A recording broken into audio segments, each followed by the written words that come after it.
യഹൂദിയായിലെ ഒരു ഗ്രാമത്തിൽ ഒരു ധനുമാസത്തിൽ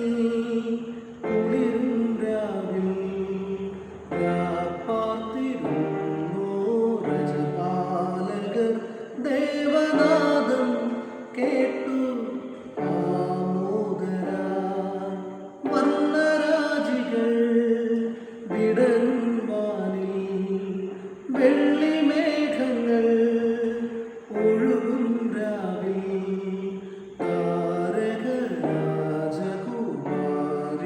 താരകരാജകുമാരിയോടൊത്തങ്ങു തിങ്കൾ കലപാടി ഗ്ലോറിയ അന്നു തിങ്കൾ കലപാടി ഗ്ലോറിയ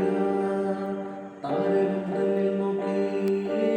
ആട്ടിടെ നടന്നു താരകങ്ങളിൽ